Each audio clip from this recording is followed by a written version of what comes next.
Mari kita sambut dengan meriah Pak Ganjar di kampus Parahyangan. Mari ya.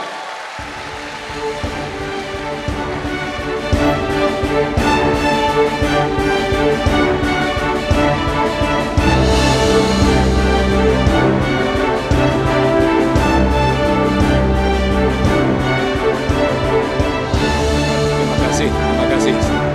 Selamat datang Pak Ganjar, dan sekali lagi kami sangat bergembira, sangat berterima kasih di tengah kesibukan, di tengah jadwal yang sangat padat, Pak Ganjar masih berkenan hadir di tengah kita semua Sivitas Akademika Universitas Katolik Parahyangan.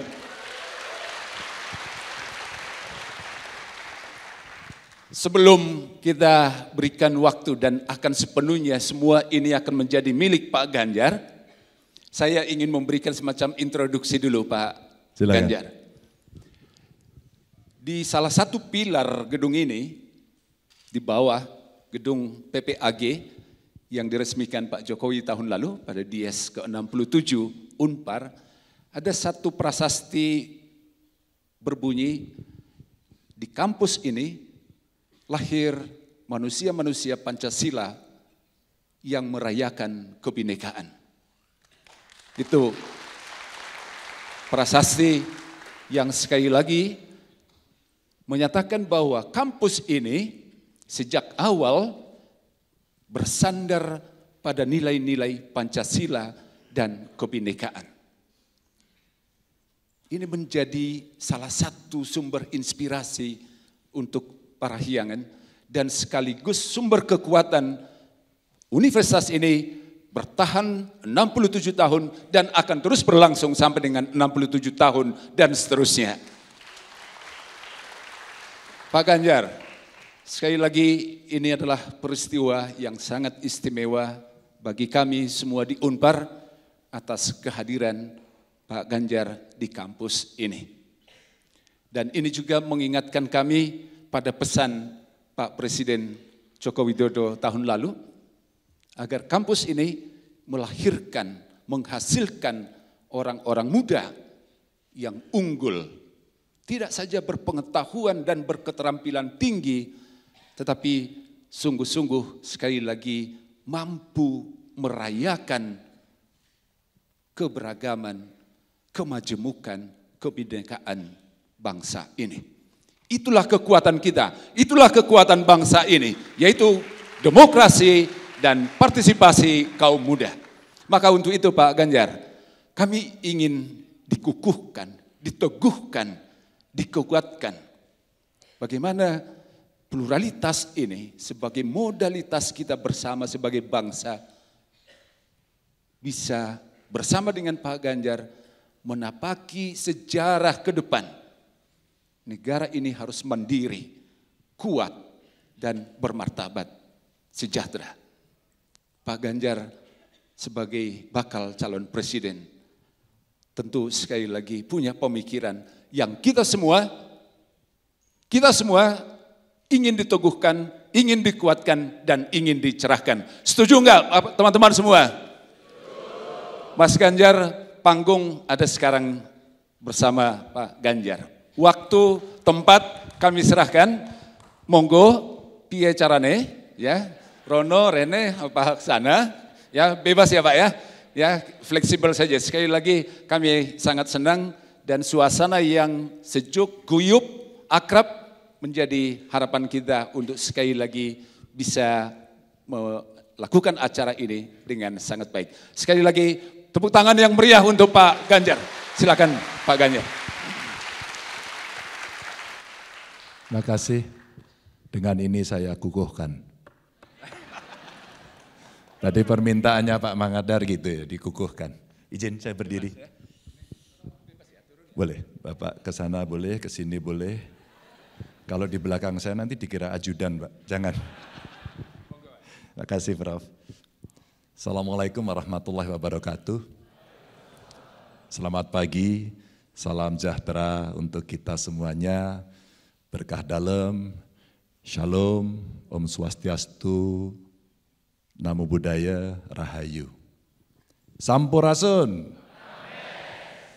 Kumaha damang? Alhamdulillah, tadi Pak Rektor saya jalan pagi, jalan kaki di depan Unpar. Pak Ganjar foto-foto, ternyata dia lagi foto di banner salah satu calon. Dia anaknya mahasiswa Unpar, pas jalan gitu, loh kok itu mirip katanya, terus dia nyebrang, terus salaman, Pak saya dari Magelang katanya begitu. Jauh-jauh, saya kira dari Rembang Pak.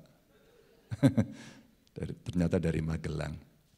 Pak Rektor, seluruh sivitas akademika Universitas Parahyangan, saya lihat ada dari alumni Unpar, ada alumni ITB juga sini. Yang hadir, teman-teman mahasiswa yang saya lihat IP-nya, luar biasa, berapa? 4,3, hebat. 4,7, bahasa Inggrisnya 10, waduh sama sih. Saya terima kasih, merasa terhormat bisa diundang ke Unpar. Beberapa kali kami diskusi, pernah sekali waktu itu Zoom kalau tidak salah ya. Kita diskusi pada banyak hal dan hari ini saya diminta untuk bercerita soal anak muda. Kalau mau aktif di dalam politik kira-kira oke apa enggak oke ya gitu.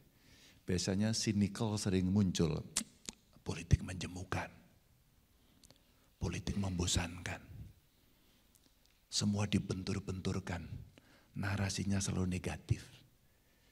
Maka butuh anak-anak muda dengan energi baru untuk membuat politik itu asik. Politik itu menarik dan politik itu adalah kehidupan keseharian yang kita mesti ikut terlibat. Maka saya ambil tema kira-kira anak muda kalau aktif politik seperti apa. Siapa yang suka nongkrong angkat tangan? Halo anak nongkrong? Kalian nongkrong semua pasti. Ini anak zaman sekarang Prof, anak nongkrong. Kira-kira kalau anak muda nongkrong hari ini ngobrolin apa ya? Pacar? Weh, nanti dulu dong. Skripsi, oke, skripsi. Apa bro? Ya? Konspirasi. Jauh amat. Siapa yang nongkrong tapi ngomongin dosennya? Banyak Pak, banyak Pak. Ini anak nongkrong sekarang, kira-kira ada nggak ya yang ngobrol begini, ngomongin tentang Indonesia? Ada. Kamu keren banget. Kira-kira apa yang kamu obrolin tentang Indonesia? Ya jangan banyak-banyak lah. Apa kira-kira?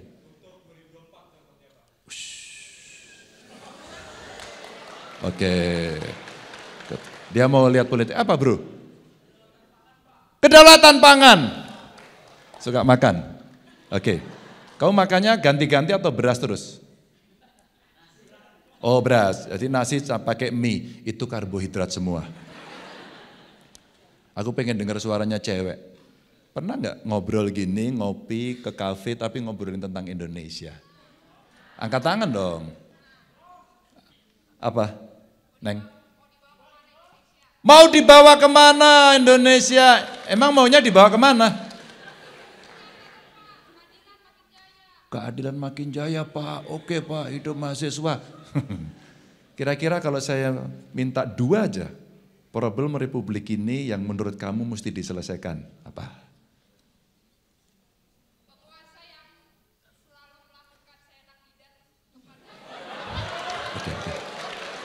Oke. Ini bahasanya saya suka Pak. Ini saya bahasa paling suka, anak muda banget. Penguasa seenak jidat. Oke. Penutupan tempat ibadah.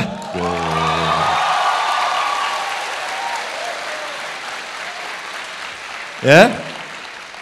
Fakultas apa, Neng? Oh, pas sama itu. Saya juga pernah kok sekolah itu. Udah pas ini, Pak. Penguasa seenak jidat. Intonasinya enggak gitu ya tadi. Yang kedua, soal kebebasan beribadah. Wah, keren ini. Ini contoh bagaimana anak muda Sekarang memikirkan bangsanya dengan narasi dan kalimatnya. Anak muda zaman dulu bagaimana? Lihat aja gambarnya. Dia ngopi juga, dia nongkrong juga. Bajunya aja yang beda ya. Yang dulu juga sama seperti ini. Dia ngopi, dia nongkrong, dan dia juga berpikir tentang bangsanya. Bagaimana lepas dari penjajahan, bagaimana menjadi negara merdeka.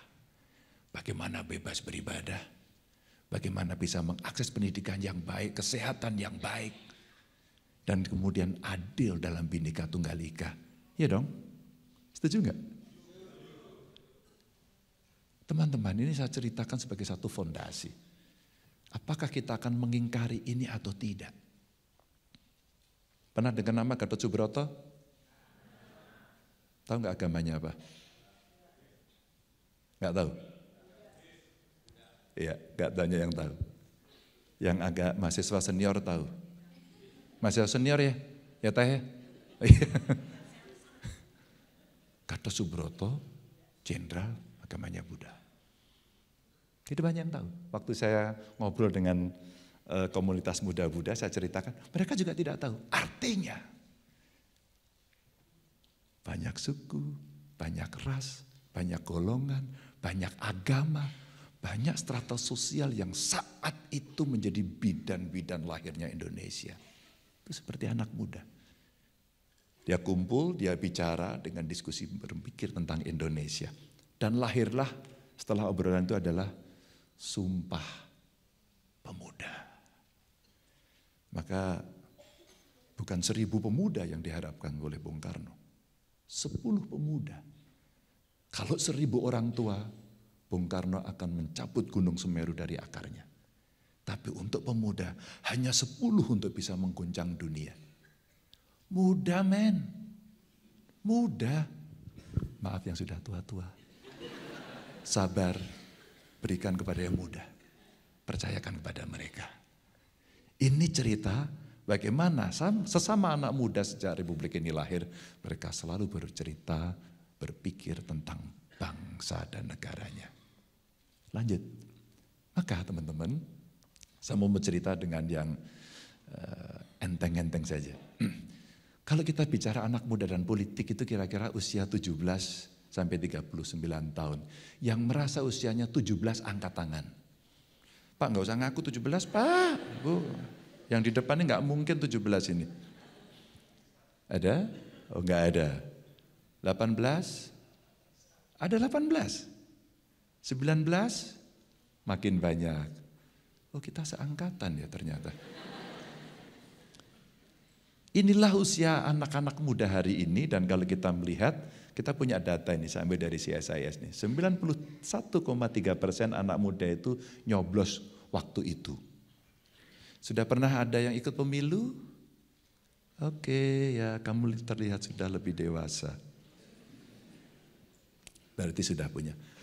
Ada yang baru mau ikut pemilu, ikut memberikan suaranya besok, boleh angkat tangan? Wow, kamu akan menentukan nasib bangsa bareng-bareng. Ya. Ada yang tidak ingin ikut nyoblos besok? Biasa, wah kami golput aja Pak. Ini sikap-sikap yang kita ingin scanning untuk bisa terlibat. Tapi teman-teman saya sampaikan 54% dari semua itu pada pemilu 2024 adalah anak muda. Besok itu yang mau terlibat anak muda. Dan pas sebenarnya kita menghadapi bonus demografi. Anak muda produktif banyak banget. Di tengah dunia yang sekarang multipolar, di tengah dunia yang sekarang menghadapi disrupsi, di tengah teknologi informasi masuk, maka kita berada di tengahnya untuk bisa bersikap adaptif, kolaboratif. Pada satu sisi kita sebagai warga bangsa yang harus punya sikap. Kita mau menjadi pion yang dimainkan atau kita menjadi pemain yang kemudian menggerakkan pion-pion itu. Sebuah opsi. Dan itu butuh confidence. Kita butuh berdaulat. Kita butuh bisa melakukan. Dan itu 54% yang besok akan menentukan. Dan 35,9% anak muda ini rata-rata dia tidak puas dengan sistem demokrasi saat ini. Seenak dijidat dia. Pemerintahnya seenak jidat tuh gitu. Bahasa anak sekarang. Menurut saya funky juga sih. Polos, bagus gitu ya. Tapi mereka enggak puas. Izin Prof. Saya S2 saya ilmu politik. Saya bertanya, Prof, is demokrasi the best system? Enggak, demokrasi is not the best system, begitu ya. Katanya just second best system. Lalu yang mana yang the best system belum ketemu? Maka ilmu pengetahuan selalu mencari. Tapi pilihan terbaiknya adalah demokrasi karena semua bisa berpartisipasi. Mungkin teman-teman, kalau tidak terjadi perubahan pada tahun 98, kayaknya saya nggak mungkin deh ya masuk jadi anggota parlemen di DPR, jadi gubernur. Siapalah saya ini?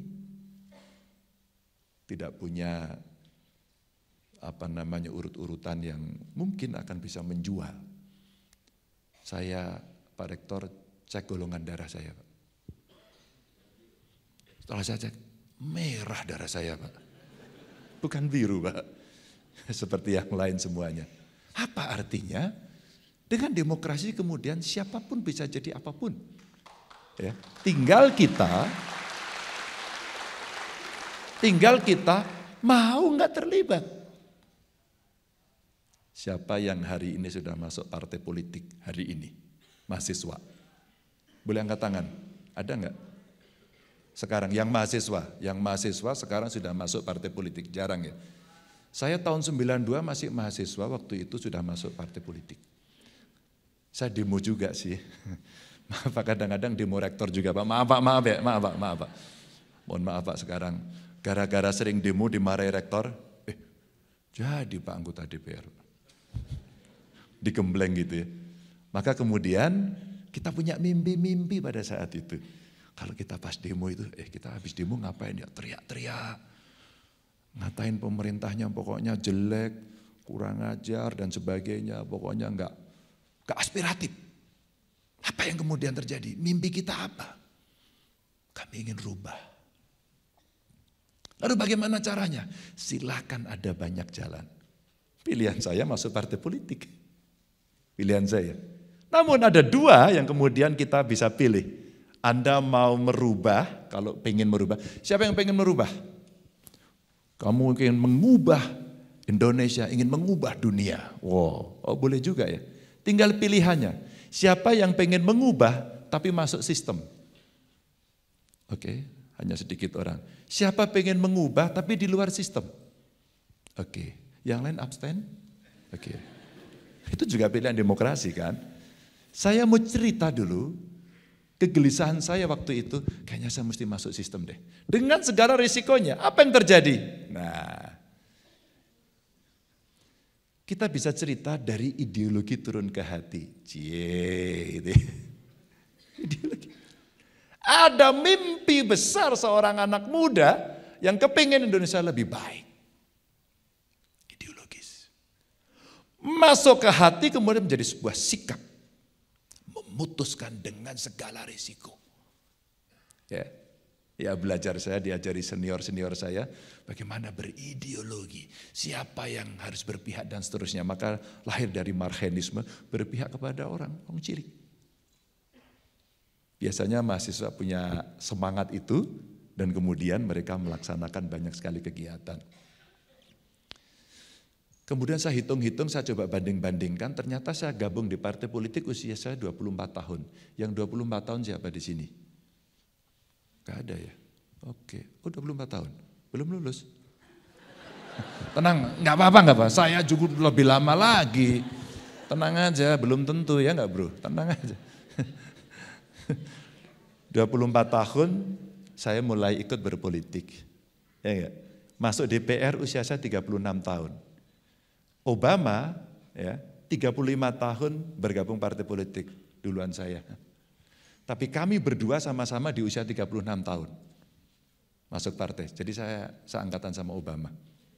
Di usianya waktu mau masuk gitu. Cuman dia di sana, kita di sini. Di usianya. Dan kemudian usia 45 saya menjadi gubernur. Kalau Xi Jinping saya lihat ya digabung partai politik lebih muda, dia 21 tahun. 54 tahun anggota Kongres, lebih muda saya. Kemudian 60 tahun dia jadi presiden dan Obama 48 tahun.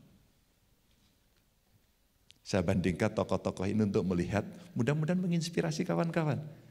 Kalau tertarik pada jalur ini, ya enggak? Tertarik? Tante tertarik, tante?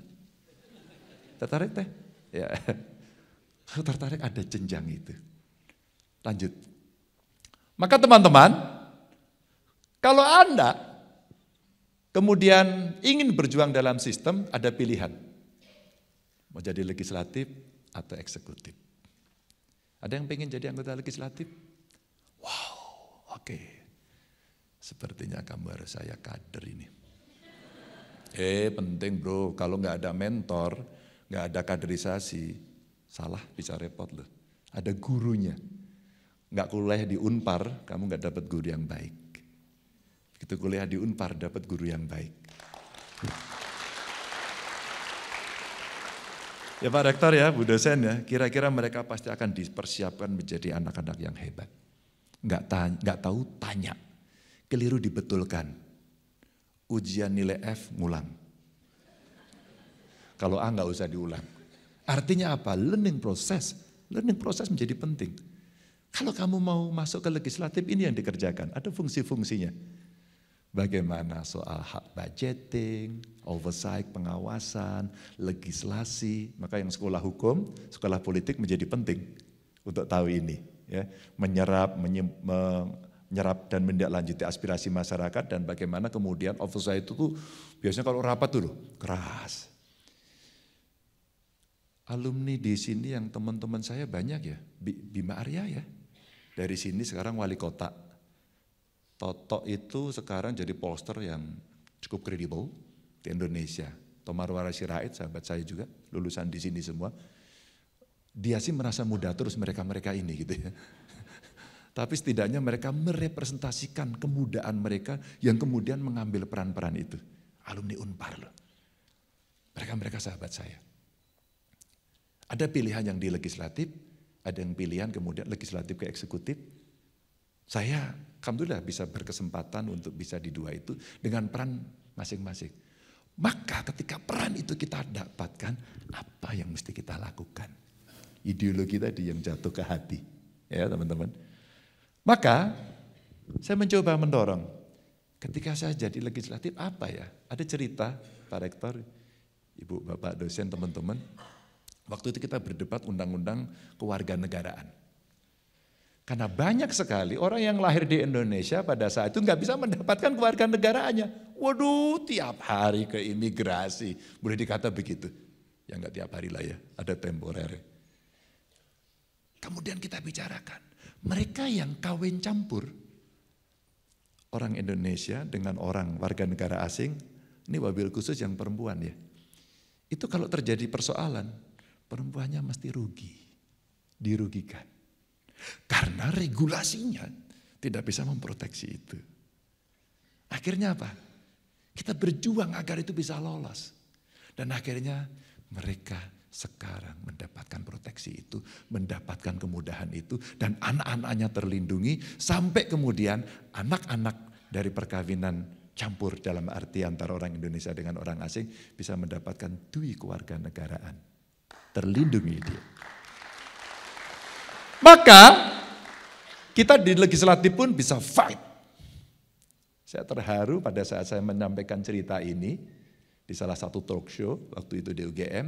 Tiba-tiba saya dikontak dari Kanada dan sampaikan, Mas Ganjar masih ingat itu ya? Ingat saya enggak? Saya yang di Kanada. Iya, tapi yang mana ya dulu ya gitu ya. Terus kemudian saya cek-cek lagi, oh iya dulu yang bawa anak-anak kecil, iya itu saya gitu. Betapa mereka bisa mendapatkan itu. Jadi ada perjuangan, ini salah satu contoh. Atau menjadi eksekutif. Kalau ini dulu menjadi idealisme saya. Seandainya saya bisa mengambil keputusan sebagai eksekutif, apa yang kita lakukan? Ya, ada pengalaman masa lalu, ada ilmu pengetahuan, ada masukan-masukan, maka bisa kita lakukan seperti ini. Bagaimana kemudian birokrasi yang melayani, birokrasi yang berintegritas. Maka kita buatkan dengan e-budgeting kita bisa hemat 1,2 triliun. Membangun birokrasi yang kemudian bisa melayani dan berintegritas. Gampang, tidak. Atau barangkali karena saya berangkat dari keluarga yang tidak mampu, bagaimana bisa mengakses pendidikan? Saya cari, ada berapa keluarga miskin yang anaknya tidak bisa mengakses pendidikan. Kita buatkan SMK gratis. Hari ini saya senang betul. Mereka bisa bekerja, menjadi tulang punggung keluarga. Akhirnya kemiskinannya bisa diselesaikan oleh anak-anak yang sekolah. Atau barangkali mereka yang tidak punya rumah dan tidak pernah bermimpi mendapatkan rumah. Karena penghasilannya yang kecil dan maaf, mereka masuk kategori yang miskin. Gitu bro. Akhirnya apa? Kita buatkan, kamu bisa beli tanah, saya yang bangunin rumah. Kita buat, beli tanah dapat rumah. Pak, terima kasih Pak, akhirnya saya bisa dapat rumah. Rumah kemudian menjadi sesuatu yang mereka banggakan. Teman-teman, saya mau cerita saja. Dimanapun kita berjuang, pakai jalur apapun, ketika kita punya orientasi, kemana kita akan berpihak. Meskipun tidak semuanya bisa diselesaikan, tapi keputusan-keputusan penting bisa kita lakukan dengan idealisme, dengan misi yang kita bawa. Lanjut. Maka teman-teman, kalau teman-teman berada pada pilihan yang lain di luar sistem, boleh kok. Anda mau ikut menjadi civil society yang mengawasi, kadang-kadang menjadi pressure group. Kalau kemudian menjadi pressure group, Anda bisa bicara banyak sekali. Ada ormas mungkin, sociopreneur mungkin, membangun komunitas mungkin, yang peduli pada kelompok-kelompoknya, itu pun bisa dilakukan. Yang penting kita positif untuk bisa berkontribusi pada bangsa dan negara ini. Jangan biarkan jalan sendiri, karena kita mesti berpartisipasi. Maka dengan cara apa? Macam-macam. Saya ingin melaporkan Pak sebagai bentuk partisipasi. Oh iya, laporan satu pintu bisa enggak? Kami pingin Pak, ada teknologi yang terintegrasi, maka kalau ada problem di masyarakat, sayalah yang akan menjadi agen untuk membantu menyelesaikan mereka. Keren. Ya. Atau barangkali kita akan melihat bagaimana keterbukaan data, tapi transparan yang tidak telanjang. Beda ya. Transparan orang bisa mengecek accountability-nya, tapi tidak telanjang. Kalau telanjang kan semua dikeluarkan dan seolah-olah atas nama transparan. Akhirnya malah negatif yang muncul. Dan ya mungkin mau kepo lah, pengen lapor biar mudah, bagaimana bisa masuk ke pemerintah.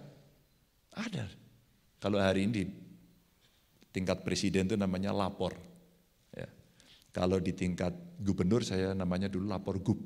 Kemudian saya membuat link, saya linkkan antara lapor gub di daerah dengan aplikasi lapor. Mungkin kalau kita omong sekarang namanya lapor pres gitu. Sehingga semua persoalan bisa cepat. Birokrasi kemudian bisa kita kendalikan untuk melayani mereka. Dengan prinsip 3 saja. Layanilah masyarakat dengan 3. Mudah, murah, cepat. Pasti masyarakat suka. Kalau enggak ya tinggal dicewer. Ini kontrol sebenarnya dari seorang leader untuk bisa menyampaikan itu. Ini kalau kita mau memilih jalur yang di luar sistem. Lanjut.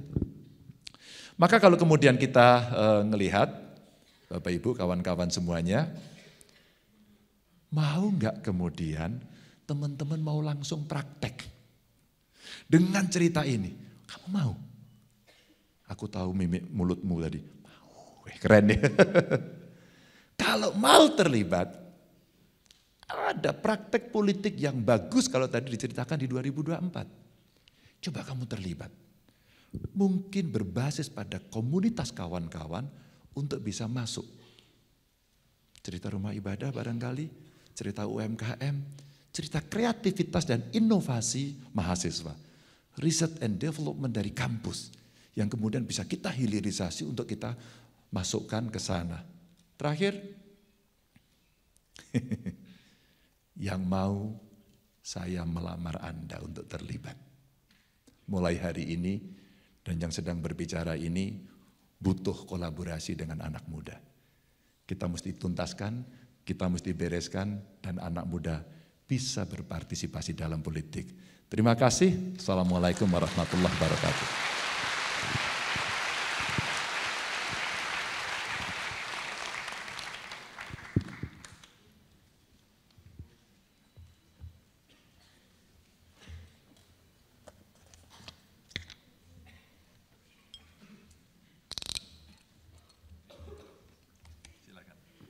Terima kasih Pak Ganjar. Sekali lagi tepuk tangan yang meriah untuk Pak Ganjar. Terima kasih Pak Ganjar. Ya, kalau tadi saya katakan Fajar itu mirip juga dengan Pak Ganjar, maka saya lanjutkan lagi. Kalau Fajar merekah, matahari bersinar cerah. Kalau Pak Ganjar sudah kasih kuliah, semua masalah menjadi berkah. Betul nggak? Kira-kira begitu Pak Ganjar? Iya, saya mirip-mirip Pegadaian ya. Semua masalah selesai gitu. Baik, kita lanjutkan.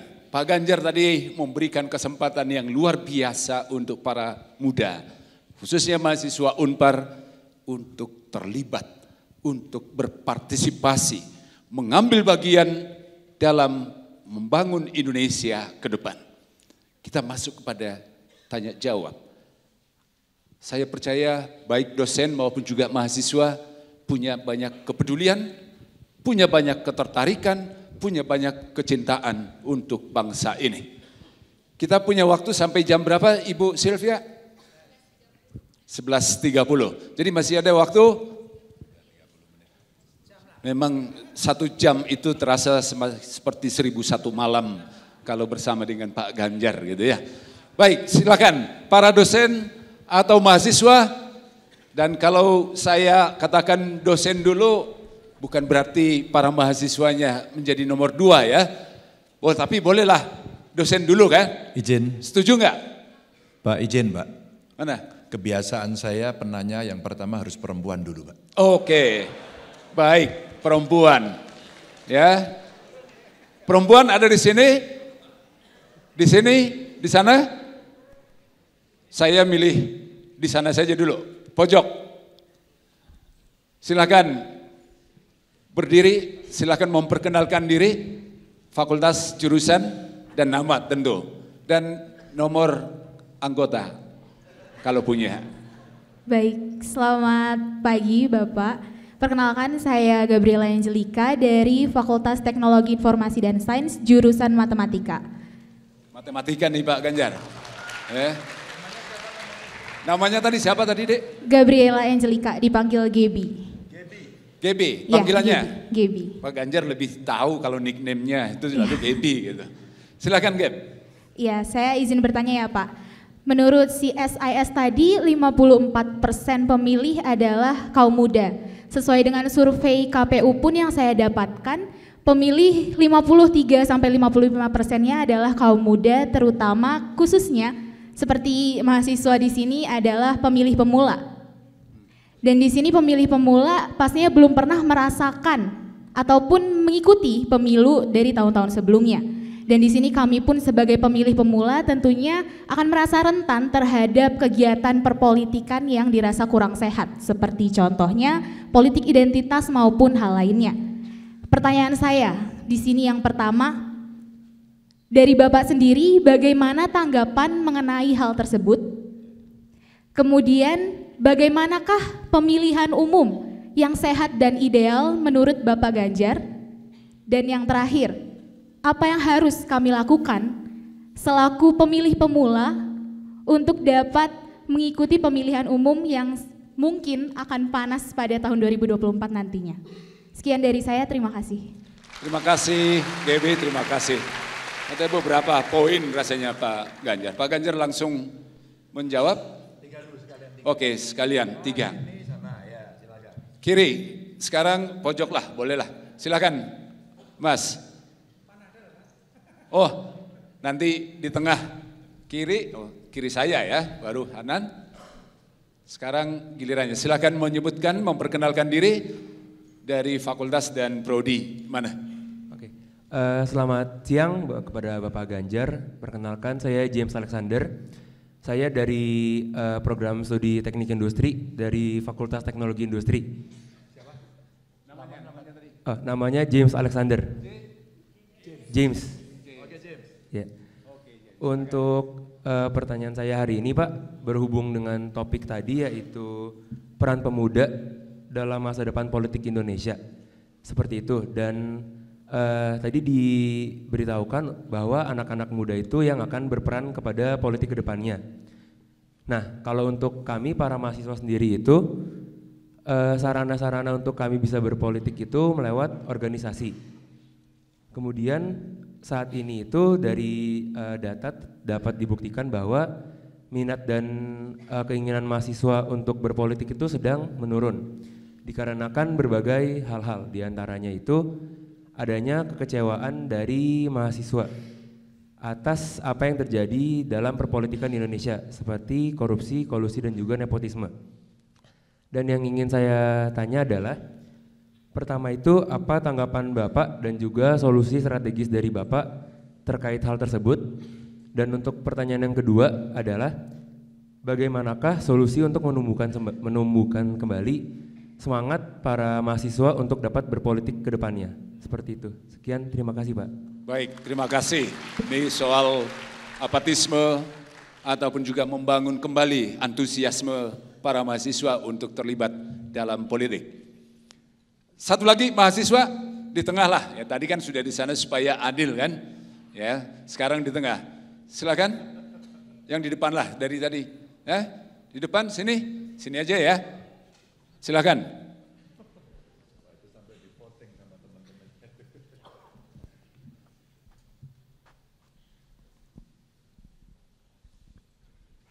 Silakan memperkenalkan diri. Ini kelihatannya aktivis mahasiswa nih. Selamat siang Pak Ganjar. Perkenalkan saya Daniel Saputra Gustian, Senat Mahasiswa Program Studi Teknik Kimia.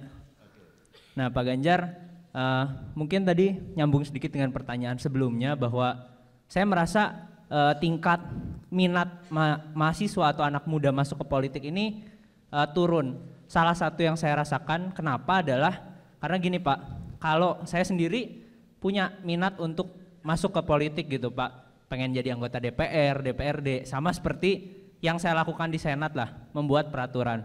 Tapi Pak, maaf, uangnya nggak ada Pak, untuk kita bisa kampanye. Kalau kampanye di kampus mungkin 100-200 ribu kami masih punya lah Pak. Tapi kalau untuk kampanye di tingkat nasional ini kan, ya kita tahu ongkosnya sangat mahal. Nah mungkin ada pesan gitu Pak dari Pak Ganjar terkait dengan kami ini yang masih muda-muda yang kemungkinan juga ya uangnya belum ada gitu Pak. Apa nih Pak yang bisa kami lakukan atau caranya seperti apa gitu Pak? Terima kasih. Baik, terima kasih. Ini soal biaya politik ini Pak Ganjar. Ya, saya serahkan ke Pak Ganjar, monggo. Ya Prof. Tadi politik identitas dan menghadapi pemilu, tadi soal antusiasme dan ini soal biaya politik yang mahal. Oke, nanti kita 2 sesi, habis ini 1 sesi lagi ya. Oke. Setuju Pak. Gebi, ya. Kira-kira dengan politik SARA bagaimana gitu. Maka hari ini kita butuh betul-betul seperti gambar pertama tadi di slide saya sampaikan. Ketika anak muda bertemu, apa yang kalian obrolkan tentang Indonesia? Gebi, terima kasih. Kamu mengingatkan kita semua bahwa kita itu ber-Indonesia. Kita ber-Pancasila. Kamu mengingatkan bersama-sama bahwa republik ini lahir dari jerih payah pahlawan. Sukunya banyak, agamanya juga banyak, rasnya banyak, ya, dari berbagai daerah. Dan itulah kenapa kita ber-Indonesia. Maka kalau kita sudah bersumpah seperti pemuda pada saat itu, kita bertanah air Indonesia, berbangsa Indonesia, berbahasa Indonesia. Dan kemudian tiba-tiba kita ada yang mengatakan, agama saya lebih baik, agamamu tidak. Suku saya lebih baik, sukumu tidak. Inilah yang kemudian hari ini mesti kita lawan. Tidak bisa kita biarkan. Tidak bisa kita biarkan. Maka yang dibutuhkan adalah speak up, bicara. Dan banyak sekali silent majority yang memang betul-betul dia silent. Hari ini ismenya berbeda, Prof. Maka ada cara bergerak sekarang yang sangat luar biasa. Paham baru yang namanya viralisme. Iya enggak sih? Viralisme itu sebenarnya cara silent majority bersuara. Dengan medsosnya, dengan sesuatu yang dia bisa sampaikan dengan caranya. Apakah dia buat konten? Ya enggak? Apakah dia buat tulisan? Atau barangkali dengan still picture pun dia bisa lakukan. Kemudian dia akan masuk jejaring yang mana untuk menyampaikan. Maka saya sepakat tadi sama Gaby. Apa yang mesti kita lakukan? Yang mesti kita lakukan kita berbicara dan kemudian ya marilah kita berbicara gagasan. Marilah kita tidak berbicara pada suku, golongan, kelompok masing-masing. Mari kita biasakan menyepakati Bhinneka Tunggal Ika itu. Maka kita akan bisa masuk ke sana. Dan saya hari ini bicara sama kawan-kawan agar kawan-kawan muda juga bicara itu. Karena pasti kepentingan kita akan terusik ketika kita hanya berbicara satu kelompok kita saja. Oke, Gap? Gap? Oke? Baik Pak, terima kasih. Setuju? Setuju. Kemudian apa yang harus kita lakukan? Saya mau melamar kamu, Gap. Serius. Untuk apa? Yuk kita turun bareng, yuk ke lapangan, yuk. Yuk kita bicara, yuk soal kebangsaan, yuk. Yuk kita bicara, yuk problem-problem bangsa ini mesti kita selesaikan. Yuk kita duduk bersama dalam satu meja untuk mengkonseptualisasikan, untuk membuat bagaimana rencana teknokratisnya sehingga kelak kemudian kita akan bisa melaksanakan itu. Itulah semua ilmu pengetahuan yang kita miliki, kita curahkan. Itulah effort yang kita miliki, kita laksanakan. Itulah komitmen yang kita miliki, kita laksanakan. Gitu, Gap. Tidak mudah. Saya merayu banyak anak-anak muda, tidak mudah. Tapi alhamdulillah hari ini banyak sekali orang, Mas saya ikut. Ada teman dari Amerika datang pulang hanya ingin membantu saya. Terharu saya. Ada kawan-kawan saya tetap stay di luar negeri tapi saya mau bantu. Kenapa? Karena kita punya komitmen yang sama soal kebangsaan. Ini yang mahal, ini yang kita jaga dan jangan sampai kita dipecah belah pada soal itu. Gaby, oke? Iya Pak. Kamu siap mensingsingkan lengan baju? Siap. Serius? Serius. Habis ini ketemu saya. Waduh. Loh iya dong, iya dong. Maaf kalau istilah saya melamar Gaby itu untuk betul-betul mengajak. Saya tidak akan menjerumuskan. Mungkin Gaby akan berpilih, saya harus mendukung Ganjar. Tidak. Silakan cicipi dulu. Kalau saya pintar buat kue, Prof, gak usah beli dulu deh, kamu icipi dulu. Enak atau enggak. Kalau kamu join akan saya ajak bagaimana bertemu dengan masyarakat, sekaligus tadi menjawab pertanyaannya James ya. Dan Zainal tadi. Ini agak mirip-mirip gitu ya. Bagaimana kemudian mahasiswa bisa berpolitik gitu. James, kamu yang mana James tadi? Iya. Bagaimana kemudian kamu bisa terlibat pada dua pilihan tadi. Ekstrim kamu masuk partai politik, kamu terlibat di sana. Tidak, kamu bisa pilih dari jalur luar sebagai civil society dan kamu akan berkembang. Aktivis mahasiswa, student government, atau komunitas, apapun yang kamu sampaikan. Kamu bisa lakukan itu. Anak-anak muda yang gelisah pada sampah kemudian berhimpun diri dengan nama Pandawara. Pernah ada yang dengar? Apa yang dia kerjakan? Bersihin pantai luar biasa. Dia bergelut dengan sampah, baunya minta ampun. Tapi dia lakukan itu dengan baik. Wow, saya angkat tangan. Hebat sekali anak itu. Idealisme saya pun kemudian terusik, dia lebih hebat. Dia mau melakukan. Dan dia tahu persoalan itu sulit, maka beberapa waktu yang lalu dia nge-vlog. Hai, saya mau membersihkan pantai. Di mana ya itu ya? Kamu tahu juga ya, hebat loh. Tapi kamu terlibat enggak? Ya enggak apa-apa, tahu dulu. Tahu itu ada tingkatannya. Tahu, tertarik pada pilihan ikut atau tidak ikut, enggak apa-apa. Saya tidak ikut tapi saya akan berjuang untuk membantu dia. Boleh partisipasi. Saya ikut akan gerakkan masuk ke dalam. Ini pilihan-pilihan saja. Maka kemudian bagaimana kita ikut terlibat? James, kamu bisa terlibat. Bisa ikut masuk pada pilihan-pilihan itu, mana yang kemudian membuat itu nyaman. Begitu ya James? Kalau kamu lebih nyaman masuk dalam sistem atau di luar James? Masuk ke dalam sistem, Pak. Kamu ikut saya lagi. Serius. Tapi sekali lagi, saya tidak akan memaksa kawan-kawan untuk memilih.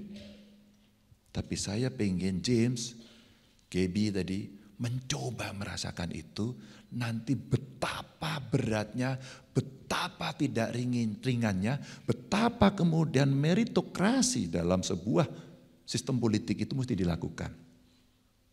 Dan tidak bisa kemudian instan. Ada proses yang panjang. Saya lupa ya di YouTube itu saya lihat ada anak Indonesia yang kuliah di Tiongkok. Maka dia sampaikan dengan bagus lagi, tidak akan pernah ada pemimpin di Tiongkok yang kemudian hanya karena popularitasnya kemudian terpilih. Dia memasuki jabatan-jabatan politik dulu. Maka boleh disampaikan yang gambarnya Xi Jinping Anda boleh Google. Contoh ya. Atau Obama Anda boleh Google. Dia gabung partai politik, dia kemudian sama. Kita melihat dari tiga, ini sama-sama tiga-tiganya pernah di parlemen. Tiga-tiganya ke eksekutif. Ada jalur aktivisme yang kemudian didorong. Ya. Tentu mereka hebat-hebat semuanya. Saya baca bukunya Obama, saya baca bukunya Xi Jinping, saya baca bukunya tokoh-tokoh dunia begitu. Oh, mereka berproses seperti itu. Makasih ya. Anak Indonesia saya lupa itu yang dia bilang, gak akan pernah lahir karena popularitas. Dia dikader. Kadri, bahasa Perancis ya itu, kader itu, kadri, bingkai. Dibingkai, maka kokoh.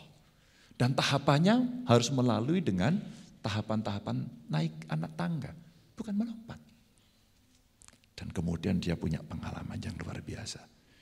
Diujilah managerial skill, diujilah leadershipnya, diujilah interpersonal skill, communication skill. Apakah dia juga orang yang decisif, apakah dia juga seorang yang decision maker yang bagus. Ujian itu hanya bisa dilakukan kalau kita berorganisasi. Percayalah ini. Maka kawan-kawan yang aktivis, ya Pak Rektor, kalau ada mahasiswa demo nggak apa-apa, Pak, itu lagi belajar. Lagi belajar, nggak apa-apa. Kadang-kadang kalimatnya keras nggak apa-apa, Pak. Namanya juga belajar. Suatu ketika dia akan tahu, oh iya, mungkin diksi saya lagi seperti ini, aku lagi marah, pilihannya ini. Tapi mungkin lebih soft ini. Maka bagaimana kemudian kita bisa memilih narasi paling bagus, halus, tapi jelek. Itu butuh keterampilan. Nanti tanya sama gurunya. Beliau yang paling ahli gitu ya. Apalagi kalau diplomasi internasional ya Pak. Waduh. Oh gitu ya. Itu jadi James. Dan masuk politik tapi nggak punya uang. Iya. Siapa tadi? Kamu ya. Uang penting. Tapi tidak pokok. Maka kenapa saya tadi melamar anak-anak muda untuk ikut berpartisipasi dalam politik, tidak harus partai politik. Tapi seandainya partai politik sebagai pilihan, kamu akan menampai jalur-jalur tadi. 2000, ini cerita pengalaman ya. Zainal, 2000, panggilanmu siapa sih? Oke, Kirain Jainal tadi, saya dengar Pak saya. Maaf Dan, maaf. Ya, maaf Dan. Panggilannya? Dani. Zainal. Enggak salah dong saya. Daniel, sorry. Dan 2003 ada seorang anak muda kira-kira usianya ya 30-an. Dia belum mapan sama sekali dari soal uang. Tiba-tiba dia disuruh masuk menjadi masuk caleg. DPR RI lagi. Pakai nomor urut waktu itu, masih ingat ya? Dan anak itu dapat nomor urut 3. Dia nggak punya duit. Bagaimana kemudian cara dia menggerakkan? Ada sebenarnya yang disebut sebagai donasi. Di dalam undang-undang partai politik ada, di dalam undang-undang pemilu ada. Jadi mana yang boleh, legal, dan mana yang tidak. Dengan cara itu, ini sebenarnya sebagai amunisi untuk berjalan. Tapi ada substansi yang harus kamu sampaikan kepada masyarakat. Bagaimana kamu bertemu mereka, bagaimana berkomunikasi dengan mereka, kadang-kadang live in dengan mereka, atau menyerap, menghimpun, dan menyalurkan aspirasi. Yang biasanya nanti kalau dikonseptualisasikan akan menjadi bahasa populernya janji politik. Prof, itu ilmunya pasti banyak ya Prof yang mendekati orang ya. Untuk komunikasi politik. Kamu fakultas apa? Oke. Anakku juga teknologi industri sama ini, teknik industri. Tapi boleh kan Prof? Iya, boleh kan Prof sebenarnya dia ya ikut ekstrakurikuler, kemudian yang dosen ilmu politik kasihlah gimmick-gimmick, ilmu-ilmu gitu bisa kan? Kursus. Kamu lebih nyaman kira-kira kalau mau kursus politik singkat ke guru besarmu atau ke saya? Ke saya. Maaf. Ke saya. Pilihanmu tepat. Praktisi, praktisi. Kenapa milih ke saya? Iya ya apa? Kira-kira kenapa praktisi? Oke. Mohon maaf Pak, memang itu mahasiswa Pak. Sabar Pak, Bapak jangan terlalu risau dengan. Dan pertanyaan ini muncul dari banyak anak muda ke saya. Selalu saja, kamu belajar jadi, boleh punya pilihan. Basis pengetahuan, data, amatan, beliaulah juaranya. Tapi praktis mungkin saya. Terbayangkan gak kalau gurumu 2? Iya enggak? Praktisnya ikut saya, pengetahuannya ikut beliau. Maka kamu akan mendapatkan kira-kira jalan menuju kesempurnaan. Menuju aja enggak sempurna sih. Di 2023 itu si anak muda itu mendapatkan nomor urut 3. Dia sudah berusaha keras tapi tidak terpilih. Karena yang terpilih hanya 2. Lalu yang kedua ini jadi duta besar. Maka anak ini yang dilantik menjadi anggota dewan. Dan dia akhirnya jadi anggota dewan. Dia menyelesaikan beberapa RUU, ikut aktif dan sebagainya. Anak ini mulai terkenal. Terus kemudian ditugaskan mimpin pansus, menjadi pimpinan komisi, banyak sekali penugasan. Sampai akhirnya dia masuk pada pemilihan yang kedua, dia ikut lagi. Dia sudah dapat nomor lebih baik. Nomor 1 dia. Lalu kontestasi lagi, terpilih lagi. Periode pertama dia gak punya uang.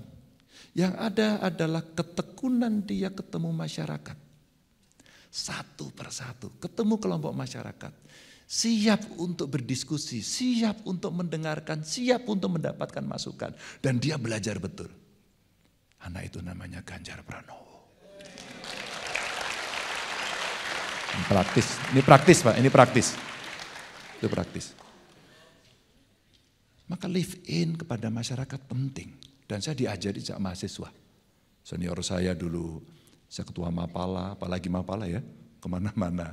Teman-teman senior saya di GMNI ngajarin, ayo ketemu masyarakat, merasakan apa yang ada. Jadi bagaimana kalau nggak punya duit, kamu mulai sekarang. Kamu bertemu dengan masyarakat, membangun ketokohan dan kredibel, berintegritas. Pasti masyarakat, saya percaya. Sesi kedua, silakan. Terima kasih. Sekali lagi tepuk tangan. Ya, kita masih punya waktu. Ya. 10 menit ini tinggal Bu ya. 10 menit lagi. Ya 2 aja lah kalau gitu. Boleh dosen juga Pak ya? Boleh, kalau ya? nggak boleh gimana? Mungkin juga. Tuh Pak, kasihan Pak itu Pak, didukung temennya tuh Pak. Di vote lagi.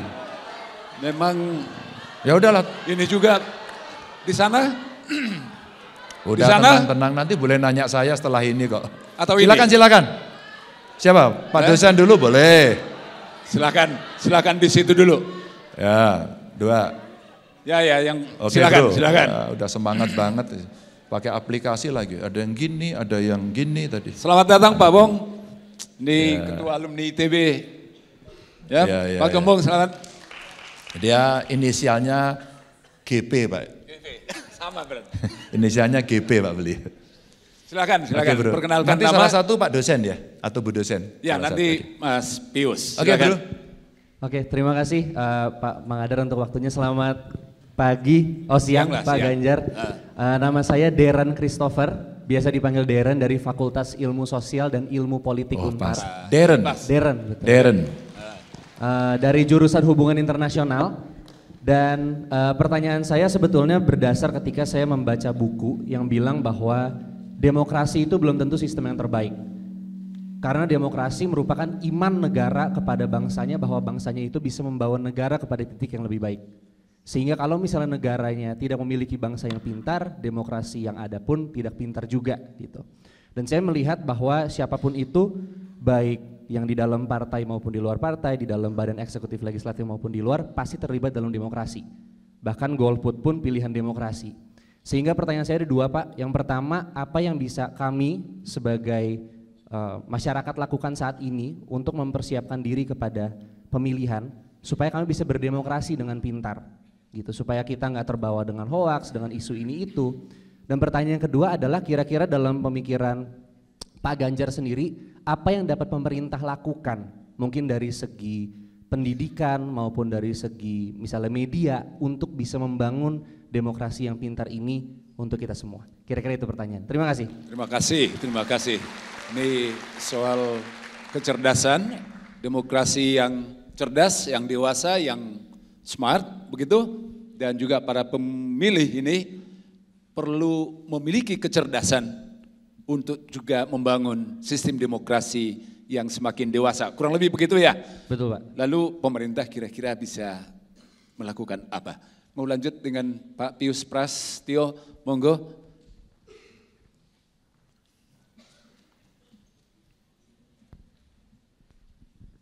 Terima kasih Pak Ganjar.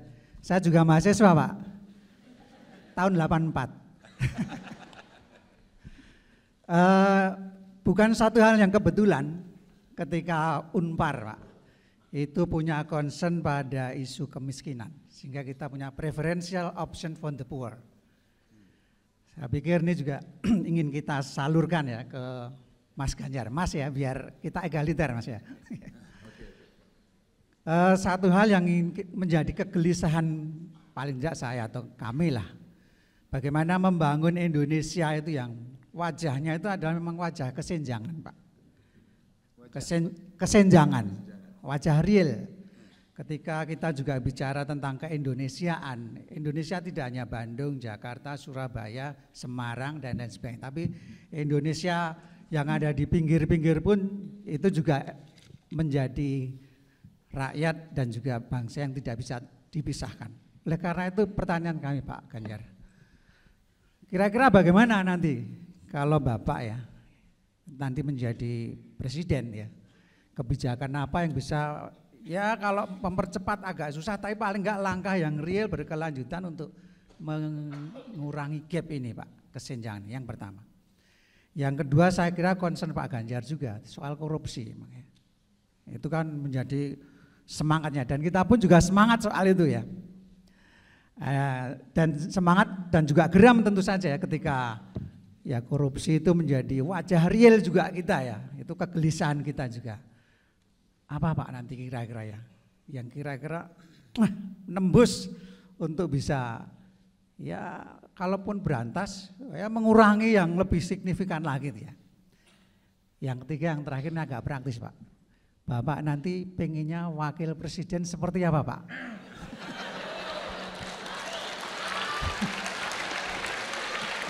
paling tidak kriterianya, nggak usah sebut nama lah, kasihan nanti disebut malah meleset kan celaka ya.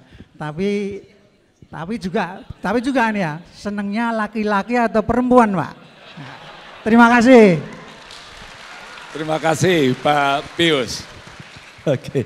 Ya, saya kira sangat jelas. Monggo Pak. Saya panggilnya Pak Prasetyo. Mas Pras, Mas Pius. Pius atau Mas Pras? Mas Sugeng.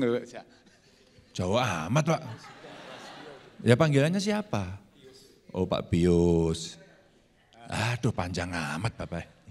Oke terima kasih. Darren dulu ya. Persiapan masyarakat untuk memilih pemerintah membangun demokrasi yang pintar seperti apa. Ini Darren tadi mana? Darren? Pertanyaanmu keren. Kelihatan kalau anak HI. Maksudnya belajar politik juga gitu ya. Pertanyaannya bagus sekali. Betul. Politik itu mesti disampaikan secara rasional. Ada data, ada fakta, ya, ada track record, dan ada ukuran konsistensi. Maka rakyat kemudian menjadi rasional. Kenapa ada data dan fakta? Maka kalau ada data dan fakta, kira-kira nih ya, kalau seorang politisi ingin menyampaikan sesuatu dan mengajak masyarakat, masyarakat bisa satu aja namanya, menilai. Maka sebelum kemudian teman-teman terlibat dengan pengetahuan data dan fakta, maka teman-teman punya kemampuan untuk menilai. Simpel kan? Rasional. Tapi betul. Saya lupa persisnya, tapi waktu itu kalau nggak salah Prof. Budiono, yang kelak kemudian beliau menjadi wapres. Kalau nggak salah pidato pengukuhan guru besarnya itu, kalau nggak salah ya ini, menghubungkan dua indikator. Apakah demokrasi bisa maju dengan ekonomi? Dalam hari ini pendapatan masyarakat, kalau nggak salah itu. Nanti tolong kalau salah saya diluruskan. Sehingga kalau pendapatannya rendah, kemudian masuk dalam demokrasi, potensinya apa? Money politik kan? Benar gak? Money politik. Kalau tidak rasional, maka ada cerita fitnahnya. Saya mencoba membedah. Apa-apa yang terjadi umpama in case Pak Jokowi itu. Ini Pak Jokowi menarik kenapa selalu kalah di Jawa Barat ya. Saya bedah.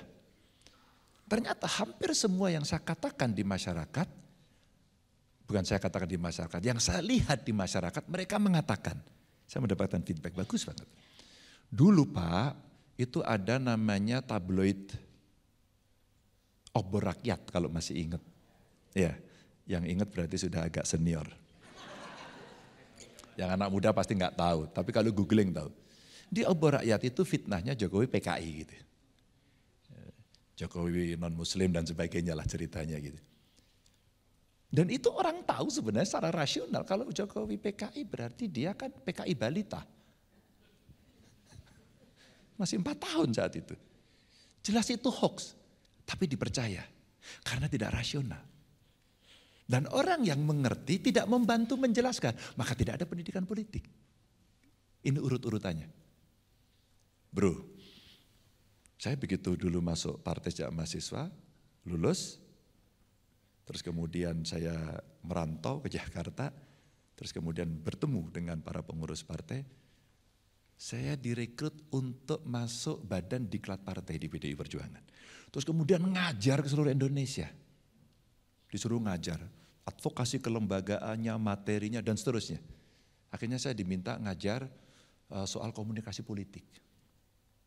Ini ceritanya aja. Maka pada saat itu yang kita lakukan adalah itu. Membeberkan data, fakta untuk menunjukkan. Saya kan harus menyampaikan kepada publik. Botol ini hijau. Tapi ketika kemudian dalam politik praktis dikatakan botol ini putih. Dan semua mengamini itu putih. Akhirnya yang terjadi apa? Hoax. Dan hoaxnya dipercaya tanpa ada kelompok dari masyarakat yang punya kemampuan untuk menjelaskan dan melakukan koreksi. Maka akhirnya ke sana terus. Maka saya katakan data dan fakta untuk menilai. Gampang? Oh tidak. Kalau sudah senang dalam politik pilihannya, tahu nggak, Bu? Seperti orang jatuh cinta, susah dinasihati. Benar nggak? Ini yang terjadi. Maka kalau kemudian bagaimana? Apakah pemerintah punya program? Bukan pekerjaan pemerintah saja, tapi pekerjaan partai politik. Alkisah dalam undang-undang partai politik itu ada fungsi pendidikan politik. Di samping agregasi, di samping sumber rekrutmen kader. Sumber rekrutmen kader politik disiapkan. Maka seorang mahasiswa yang belajar di Tiongkok itu menyampaikan, dia mendapatkan penugasan dari bawah ke atas sampai puncaknya sehingga dia punya experiences yang bagus sekali. Oh, ini cara memecahkan gini. Maka Pak Pius, bagaimana soal kemiskinan? Sama, ketika kita punya data, punya fakta, mengerti, punya pengalaman, oh iya, prioritas. Affirmative action, prioritas. Bagaimana mengedukasi? Jadi Darren, pengalaman eksekutif, legislatif begitu. Kalau kita musrenbang, saya sering ngajak 3 kelompok. 1 kelompok perempuan, karena butuh afirmasi. Kalau nggak ada afirmasi, ketinggal terus. 2 penyandang disabilitas agar semua mengerti ketika mengambil keputusan harus setara. 3 kelompok anak-anak. Nah, inilah di antara ketiga ini mahasiswa kita libatkan. Agar mereka nanti bisa mengerti untuk mau terlibat. Buat saya itu pendidikan politik. Sayang tidak terlalu banyak yang tertarik. Yang tertarik nanti protes di belakang. Tapi saya harus menjelaskan. Oke, enggak apa-apa, harus sabar karena kita punya kewajiban untuk melakukan pendidikan politik. Maka sabar. Maka istilah saya tadi, Anda tertarik, Anda butuh mentor, gabung yuk. Anda belajar di situ yuk. Anda rasakan dulu yuk. Apakah kemudian ini akan bisa mendapatkan insight yang lebih banyak ketika kemudian kita harus belajar politik dengan praktis. Kalau ujian mah tergantung beliau ya Pak ya. Teorinya seperti apa. Boleh juga loh Prof, umpama teman-teman yang jurusan politik ini disuruh magang ke partai politik, ke pemerintah, sehingga 1 mata kuliah digantikan dengan magang. Merdeka belajar. Saya waktu itu melakukan dan banyak mahasiswa FISIP 1 semester digantikan 2 minggu. Sayangnya 1 aja, pada saat dia selesai, dia masuk ke fakultasnya, diuji oleh dosennya. Saya sampaikan sama dosennya, izin Prof, seharusnya ngujinya bareng sama saya. Sehingga kawan-kawan ini akan mendapatkan insight yang lebih banyak. Percayalah itu. Silakan kalau magang sama saya, terbuka mulai detik ini. Ya. Sehingga kalau ada data, ada fakta, bagaimana mereka menilai, nanti akan ada kepintaran politik dan independensi. Mau disogok enggak, saya enggak bisa disogok sama dia kok. Karena dia selama berpolitik itu isunya begini. Dia tidak membawa agenda anti korupsi. Dia kemudian membawa politik yang lain, model-model yang tidak mengenakkan kita. Anda punya sikap, dan itu ideologis, dan itu idealisme. Dan biasanya kalau lebih mapan dari ilmu pengetahuan, pendidikan, termasuk ekonominya, agak sulit diganggu gitu ya. Tapi ketika enggak, ya udah deh, ntar juga enggak jelas kok, terima aja uangnya. Ya ini Ini proses yang sekarang menjadi tantangan. Pak Pius, kemiskinan dan kesenjangan soal prioritas menurut saya. Tapi di sisi yang lain saya juga mengajak ilmuwan semuanya. Ya sudah kita gedein anggarannya. Ya sudah kita prioritaskan pada pendidikan. Ternyata dari keluarga yang tidak mampu rata-rata, Bapak Ibu teman-teman, kalau dia pendidikannya bagus, relatif ekonominya bagus loh. Pak Ganjar punya pengalaman, ya saya sendiri. Saya sendiri. Ketika saya tidak bisa sekolah tinggi, saya hakul yakin kok tidak akan bisa mendapatkan sesuatu yang sekarang kita harapkan. Maka pendidikan menjadi sesuatu yang penting untuk melakukan perubahan besar. Itu kemiskinan. Kalau satu keluarga miskin, kita afirmasi harus ada satu sarjana. Setuju enggak? Setuju enggak? Ya, Anda kan yang ngantuk ini. Afirmasi untuk keluarga miskin. Maka kalau merefer pada tadi, Pak Pius, ada pendidikan, kalau kita mau bicara nih ya, orang itu mesti negara itu mesti hadir pada apa? Nah itu, sekolahnya mesti gratis. Ya enggak? Terus kemudian soal problem kesehatannya mesti dibereskan. Angka kelahiran, angka kematian ibu melahirkan, angka kematian balita, sehat dulu. Maka begitu dia sekolah, enggak ada stunting semuanya, pendidikannya bagus. Ya. Terus kemudian yang kedua ada internasionalisasi event, ini biasanya anak muda seneng, maka dia mulai bergerak. Itu satu keluarga miskin, satu sarjana, coba kita cek. Dan kita punya LPDP loh Pak, hampir 200 triliun loh, itu bunganya yang mau dipakai. Terbayangkan nggak kalau itu kemudian kita berikan dan kemudian untuk research, Unpar pasti kita kasih tugas siap dong. Tolong dong Unpar ini jagoannya umpama HI-nya jago ya Pak ya, hebat. Yang lain juga jago sih, jangan khawatir.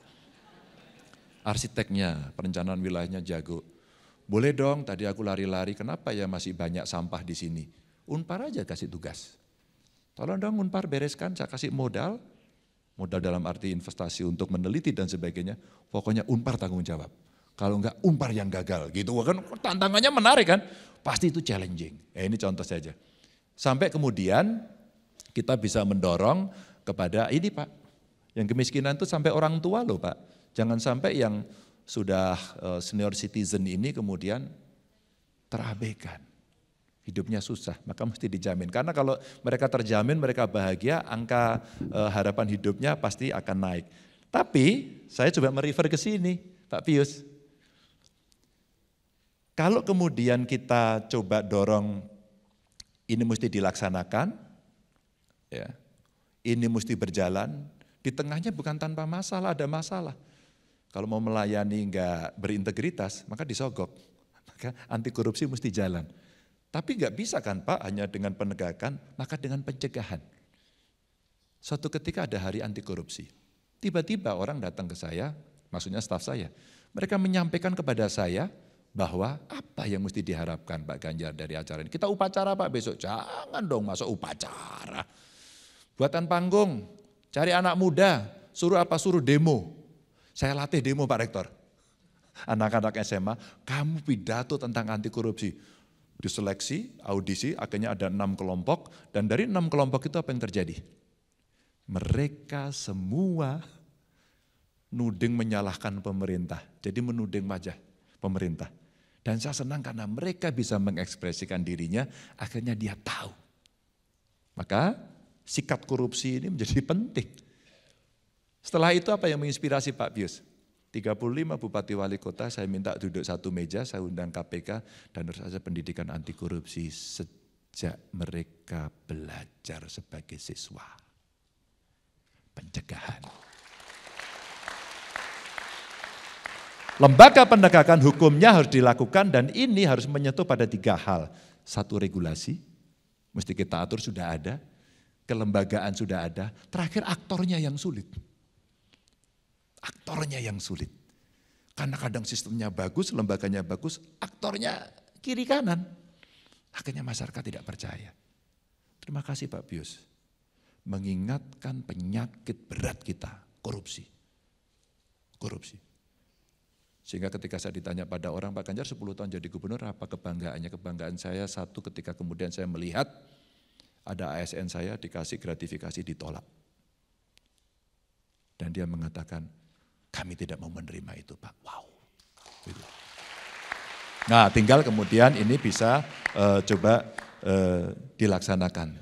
Terakhir Pak Pius, itu semua enggak bisa dilaksanakan kalau tidak ada contoh dari pemimpin tertinggi kita.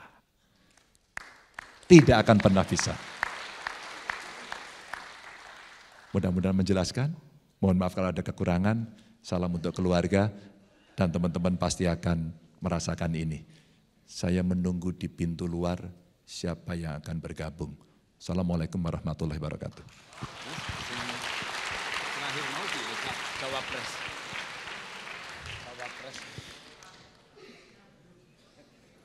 Bapak ini pertanyaan kayak wartawan, setiap tanya siapa cawapresnya. Cawapresnya harus satu visi, satu misi dengan saya. Semuanya harus membawa isu anti korupsi karena ini soal integritas. Ya. Dan kedua, siap melayani masyarakat dengan 3 hal, mudah, murah, cepat. Maka yang beredar di seluruh media itu semua dekat dengan saya. Tinggal suara Anda yang kita butuhkan. Terima Prof, kasih. terima kasih. Penanyanya tadi kan ada 5. Boleh nggak semua penanya naik ke panggung? Dengan senang hati, silakan Sekarang. maju ke depan. Sekarang. Gaby, James, Daniel. Gaby, James, Zainal, Darren, dan Pak Pius. Saya punya buku. Pak Ganjar punya apa Pak Ganjar? Buku ini ditulis oleh Kompas. Dan ini kira-kira cerita-cerita saya selama hampir 10 tahun. Sebagian yang saya ceritakan ada di sini. Mudah-mudahan senang membaca. Dan mudah-mudahan bisa memberikan inspirasi.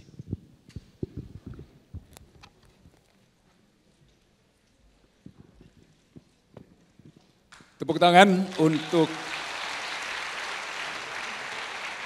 Gaby. Apa judulnya Gaby? Hitam Putih Ganjar, Jejak Kepemimpinan Ganjar Pranowo di Jawa Tengah. Dan ini mungkin juga menggiring satu pertanyaan terakhir mungkin Pak Ganjar. Hitam putih.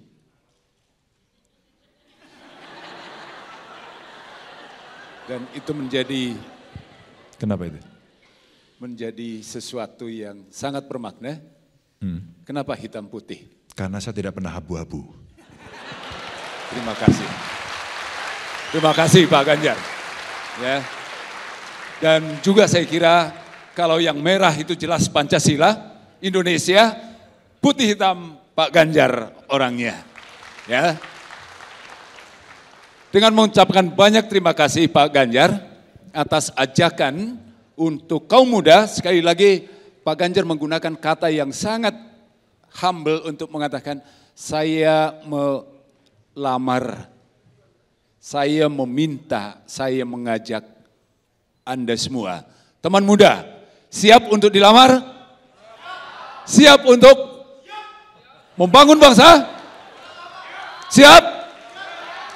Jangan lupa, kita cinta bangsa ini, kita cinta negara ini, dan kita dukung pemimpin yang akan membawa bangsa ini maju, mandiri, dan semakin jaya.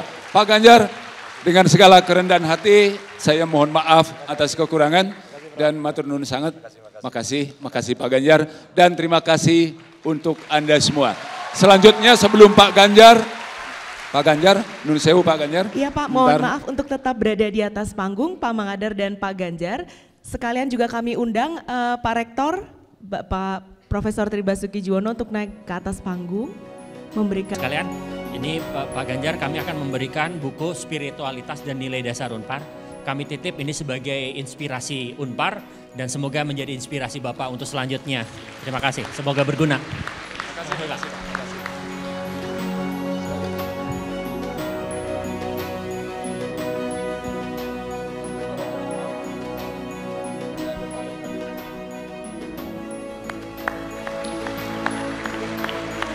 Kita berikan aplaus yang luar biasa kepada Pak Ganjar sekali lagi.